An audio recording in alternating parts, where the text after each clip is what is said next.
ఇక డీటెయిల్స్ చూస్తే మాజీ మంత్రి మరియు పార్టీ పీఎస్సీ సభ్యుడు doctor Adimulapu Suresh press meet నిర్వహించారు. ముఖ్యంగా 10వ తరగతి పరీక్షలంటే తమ బిడ్డల భవిష్యత్తుతో ముడిపడి ఉన్న ఈ యొక్క పరీక్షా పత్రాలను అడ్డగోలుగా నిర్లక్ష్యంగా దిద్దుతారా అంటూ తల్లిదండ్రులు మండిపడతా ఉన్నారు. లేనిపోని ఆర్భాటాలకు పోయి సంస్కరణలన్నీ రికార్డు స్థాయిలో రికార్డ్ అని చెప్పి విద్యార్థుల జీవితాలతోటి చెలగాటం ఆడుతారా అంటూ విద్యార్థి సంఘాలు కూడా దుమ్మెత్తిపోస్తున్నటువంటి పరిస్థితి మనం చూస్తూ ఉన్నాం. ఈ యొక్క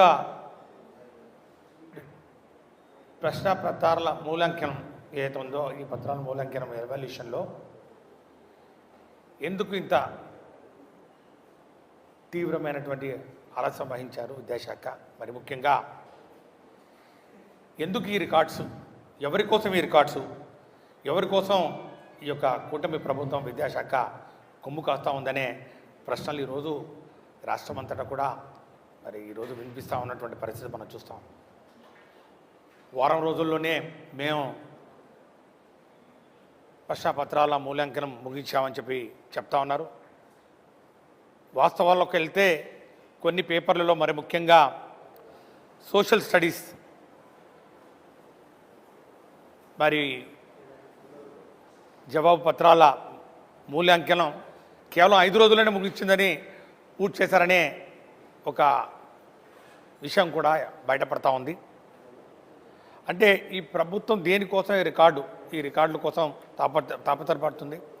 కనీసం ఈ రికార్డు జరిగిందా అంటే అది కూడా లేదు. ఎందుకంటే ఏప్రిల్ 1వ తారీఖున పరీక్షలు పూర్తయితే ఏప్రిల్ 23న ఈ యొక్క పరీక్షా ఫలితాలు వెల్లడించడం జరిగిందంటే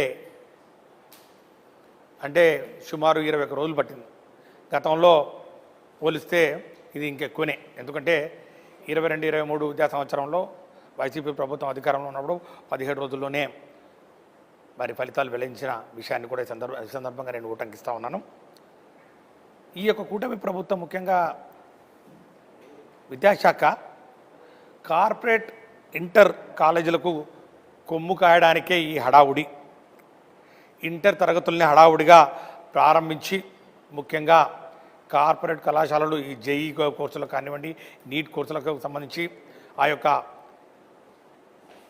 పని దినాలు ఎక్కువగా కావాలి, ఈ యొక్క క్లాసులు తొందరగా కలెక్ట్ చేసుకోవాలి, ఈ డబ్బులు వసూలు చేసుకోవాలి, తరగతులు మరి ప్రారంభిస్తారు.